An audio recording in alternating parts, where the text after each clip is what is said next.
Middlemarch. Book 4, 3 Love Problems. Chapter 42. How much, methinks, I could despise this man, were I not bound in charity against it. Shakespeare, Henry VIII.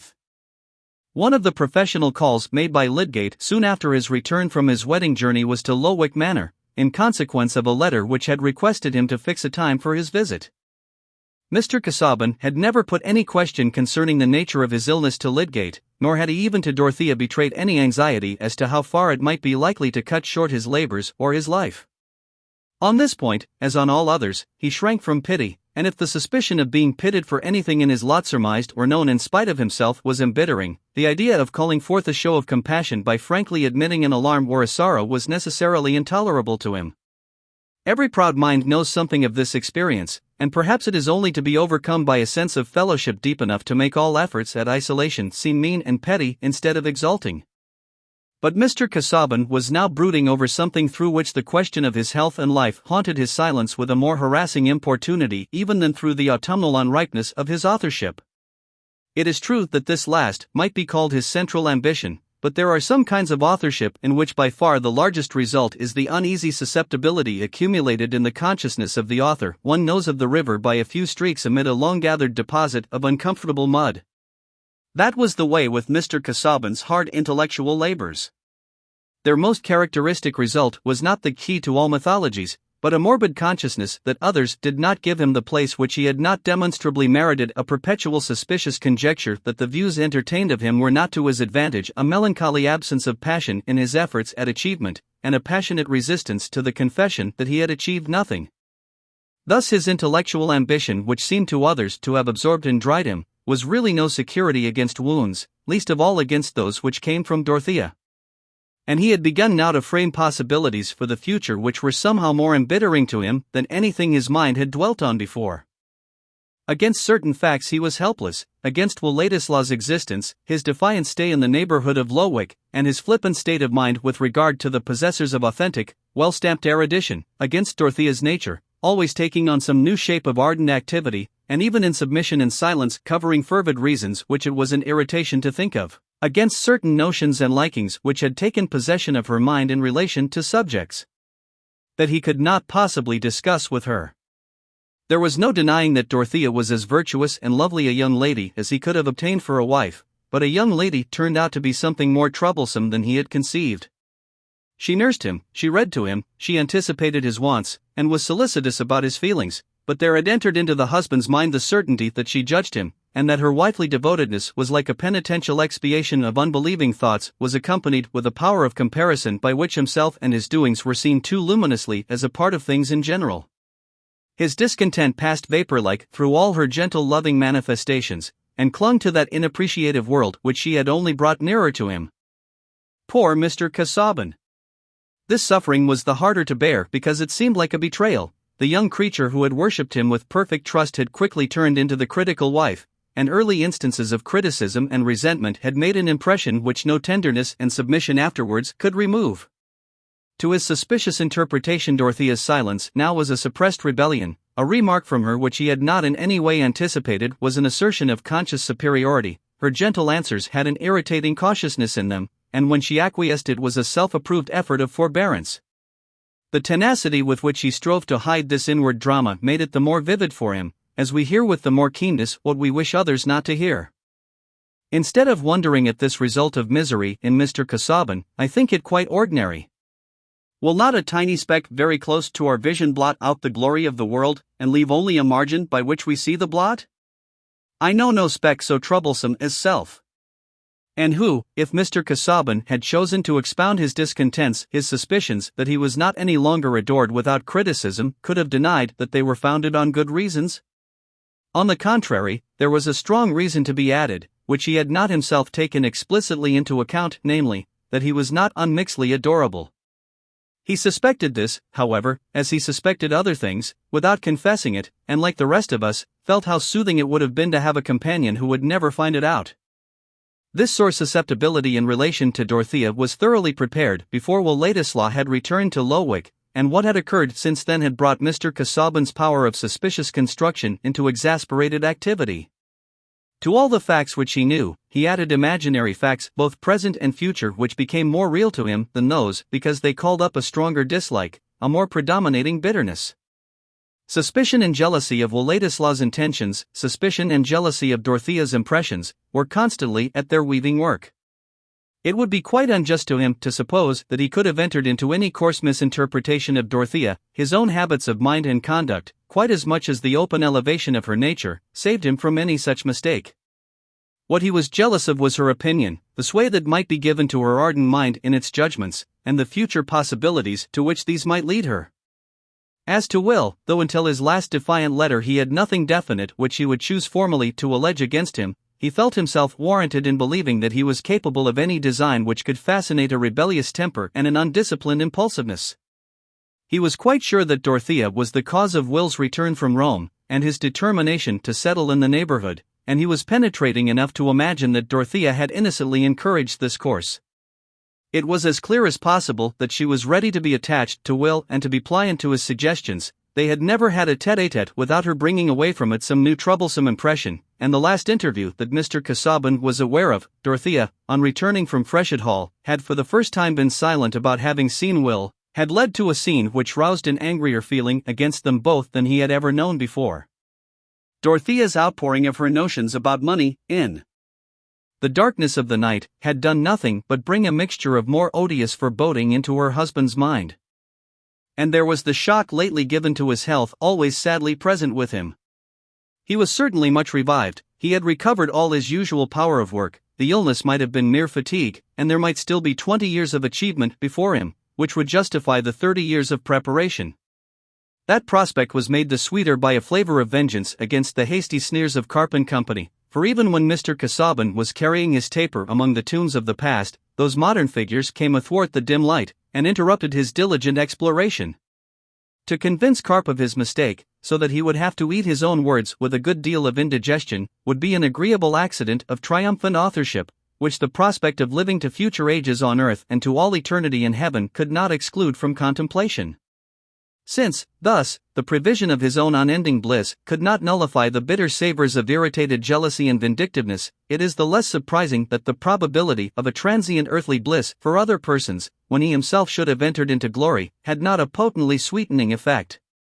If the truth should be that some undermining disease was at work within him, there might be large opportunity for some people to be the happier when he was gone, and if one of those people should be Władysław, Mr. Casaubon objected so strongly that it seemed as if the annoyance would make part of his disembodied existence.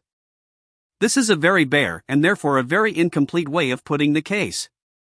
The human soul moves in many channels, and Mr. Casaubon, we know, had a sense of rectitude and an honorable pride in satisfying the requirements of honor, which compelled him to find other reasons for his conduct than those of jealousy and vindictiveness. The way in which Mr. Casaubon put the case was this: in marrying Dorothea Brooke I had to care for her well-being in case of my death. But well-being is not to be secured by ample, independent possession of property. On the contrary, occasions might arise in which such possession might expose her to the more danger. She is ready prey to any man who knows how to play adroitly either on her affectionate ardor or her quixotic enthusiasm, and a man stands by with that very intention in his mind, a man with no other principle than transient caprice, and who has a personal animosity towards me. I am sure of it, an animosity which is fed by the consciousness of his ingratitude, and which he has constantly vented in ridicule, of which I am as well assured as if I had heard it. Even if I live I shall not be without uneasiness as to what he may attempt through indirect influence. This man has gained Dorothea's ear, he has fascinated her attention, he has evidently tried to impress her mind with the notion that he has claims beyond anything I have done for him. If I die, and he is waiting here on the watch for that, he will persuade her to marry him. That would be calamity for her, and success for him. She would not think it calamity, he would make her believe anything. She has a tendency to a moderate attachment which she inwardly reproaches me for not responding to, and already her mind is occupied with his fortunes. He thinks of an easy conquest and of entering into my nest. That I will hinder. Such a marriage would be fatal to Dorothea. Has he ever persisted in anything except from contradiction? In knowledge he has always tried to be showy at small cost. In religion he could be, as long as it suited him, the facile echo of Dorothea's vagaries. When was sciolism ever dissociated from laxity? I utterly distrust his morals, and it is my duty to hinder to the utmost the fulfillment of his designs. The arrangements made by Mr. Casaubon on his marriage left strong measures open to him, but in ruminating on them his mind inevitably dwelt so much on the probabilities of his own life that the longing to get the nearest possible calculation had at last overcome his proud reticence, and had determined him to ask Lydgate's opinion as to the nature of his illness. He had mentioned to Dorothea that Lydgate was coming by appointment at 3:30, and in answer to her anxious question, whether he had felt ill, replied, "No, I merely wish to have his opinion concerning some habitual symptoms." "You need not see him, my dear. I shall give orders that he may be sent to me in the yew tree walk, where I shall be taking my usual exercise." When Lydgate entered the yew tree walk he saw Mr. Casaubon slowly receding with his hands behind him according to his habit, and his head bent forward. It was a lovely afternoon, the leaves from the lofty limes were falling silently across the somber evergreens, while the lights and shadows slept side by side. There was no sound but the cawing of the rooks, which to the accustomed ear is a lullaby, or that last solemn lullaby, a dirge. Lydgate, conscious of an energetic frame in its prime, felt some compassion when the figure which he was likely soon to overtake turned round, and in advancing towards him showed more markedly than ever the signs of premature age, the student's bent shoulders, the emaciated limbs, and the melancholy lines of the mouth. "Poor fellow," he thought, "some men with his years are like lions, one can tell nothing of their age except that they are full grown." "Mr. Lydgate," said Mr. Casaubon, with his invariably polite air, "I am exceedingly obliged to you for your punctuality. We will, if you please, carry on our conversation in walking to and fro." "I hope your wish to see me is not due to the return of unpleasant symptoms," said Lydgate, filling up a pause. "Not immediately, no. In order to account for that wish I must mention what it were otherwise needless to refer to, that my life, on all collateral accounts insignificant, derives a possible importance from the incompleteness of labors which have extended through all its best years. In short, I have long had on hand a work which I would fain leave behind me in such a state, at least, that it might be committed to the press by others. Were I assured that this is the utmost I can reasonably expect, that assurance would be a useful circumscription of my attempts, and a guide in both the positive and negative determination of my course." Here Mr. Casaubon paused, removed one hand from his back and thrust it between the buttons of his single-breasted coat. To a mind largely instructed in the human destiny hardly anything could be more interesting than the inward conflict implied in his formal measured address, delivered with the usual sing-song and motion of the head. Nay, are there many situations more sublimely tragic than the struggle of the soul with the demand to renounce a work which has been all the significance of its life, a significance which is to vanish as the waters which come and go where no man has need of them? But there was nothing to strike others as sublime about Mr. Casaubon, and Lydgate, who had some contempt at hand for feudal scholarship, felt a little amusement mingling with his pity. He was at present too well acquainted with disaster to enter into the pathos of a lot where everything is below the level of tragedy except the passionate egoism of the sufferer. "You refer to the possible hindrances from want of health," he said, wishing to help forward Mr. Casaubon's purpose, which seemed to be clogged by some hesitation. "I do. You have not implied to me that the symptoms which I am bound to testify you watched with scrupulous care were those of a fatal disease. But were it so, Mr. Lydgate, I should desire to know the truth without reservation, and I appeal to you for an exact statement of your conclusions. I request it as a friendly service. If you can tell me that my life is not threatened by anything else than ordinary casualties, I shall rejoice, on grounds which I have already indicated. If not, knowledge of the truth is even more important to me." "Then I can no longer hesitate as to my course," said Lydgate, "but the first thing I must impress on you is that my conclusions are doubly uncertain not only because of my fallibility, but because diseases of the heart are eminently difficult to found predictions on. In any case, one can hardly increase appreciably the tremendous uncertainty of life." Mr. Casaubon winced perceptibly, but bowed. "I believe that you are suffering from what is called fatty degeneration of the heart, a disease which was first divined and explored by Laennec, the man who gave us the stethoscope, not so very many years ago. A good deal of experience, a more lengthened observation, is wanting on the subject. But after what you have said, it is my duty to tell you that death from this disease is often sudden. At the same time, no such result can be predicted.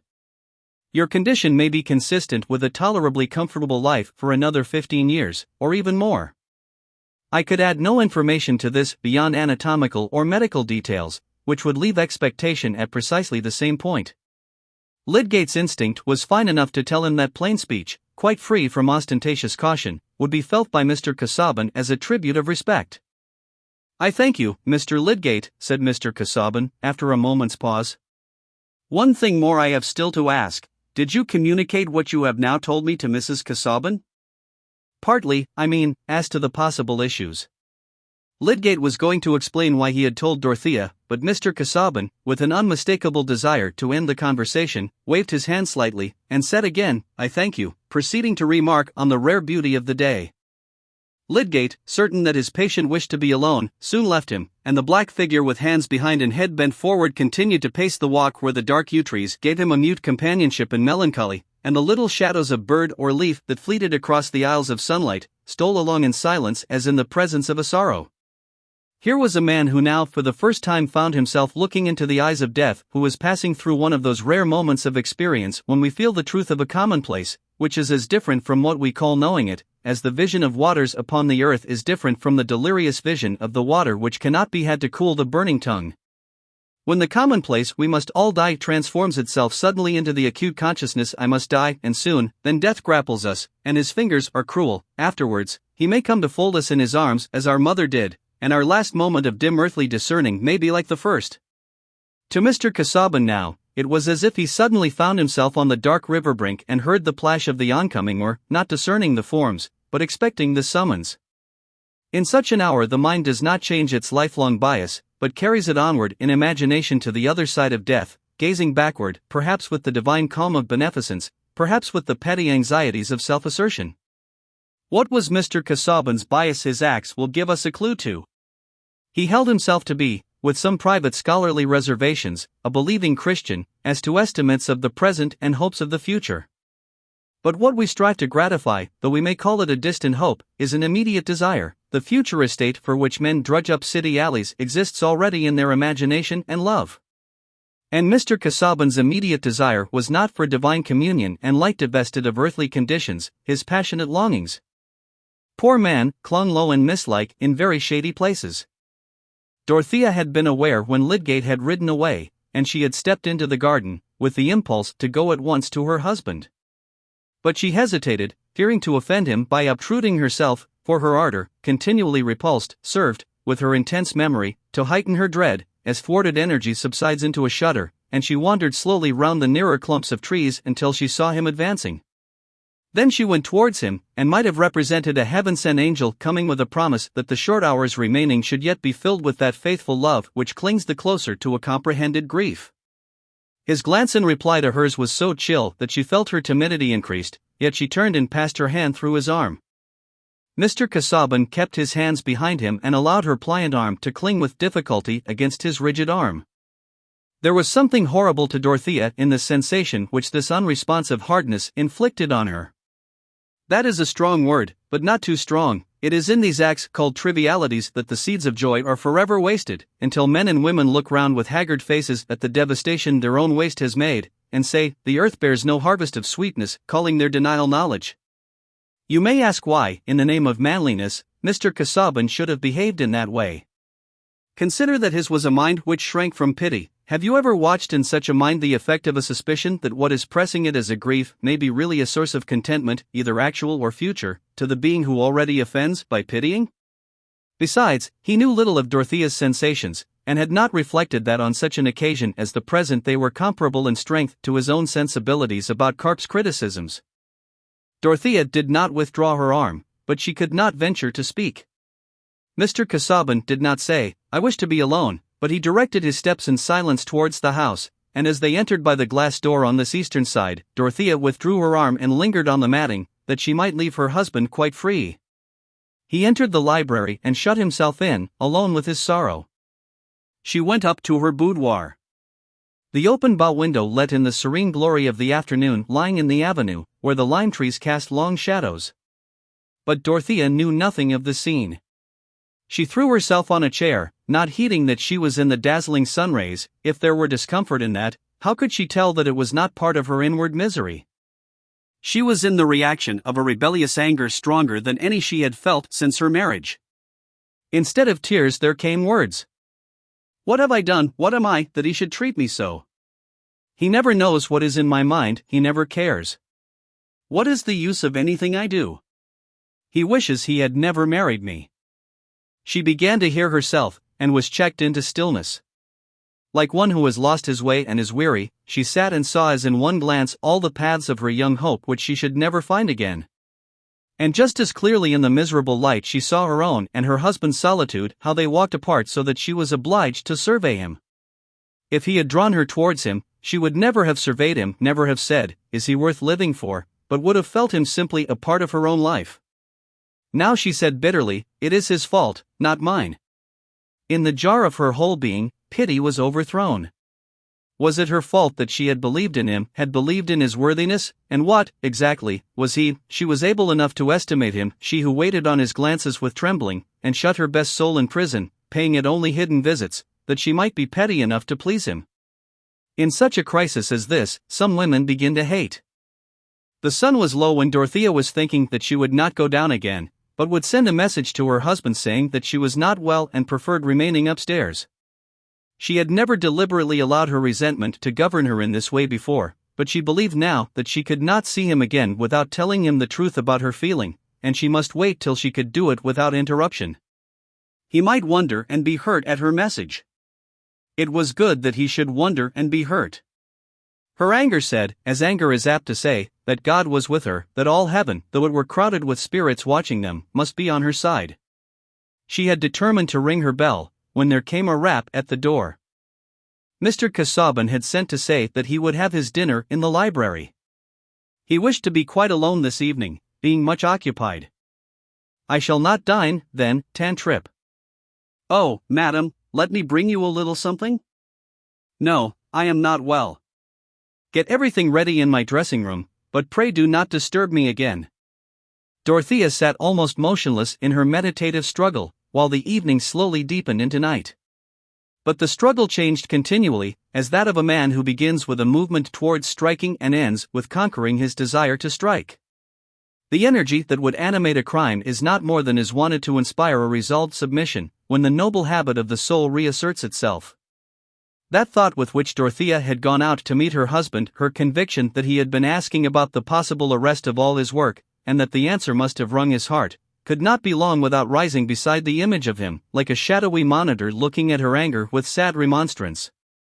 It cost her a litany of pictured sorrows and of silent cries that she might be the mercy for those sorrows, but the resolved submission did come, and when the house was still, and she knew that it was near the time when Mr. Casaubon habitually went to rest, she opened her door gently and stood outside in the darkness waiting for his coming upstairs with a light in his hand.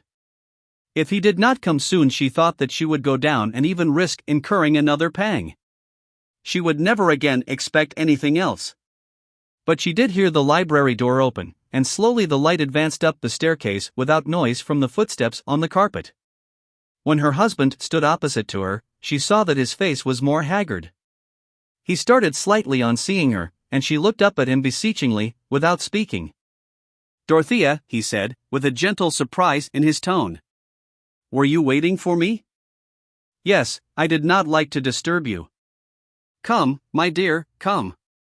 You are young, and need not to extend your life by watching." When the kind quiet melancholy of that speech fell on Dorothea's ears, she felt something like the thankfulness that might well up in us if we had narrowly escaped hurting a lamed creature.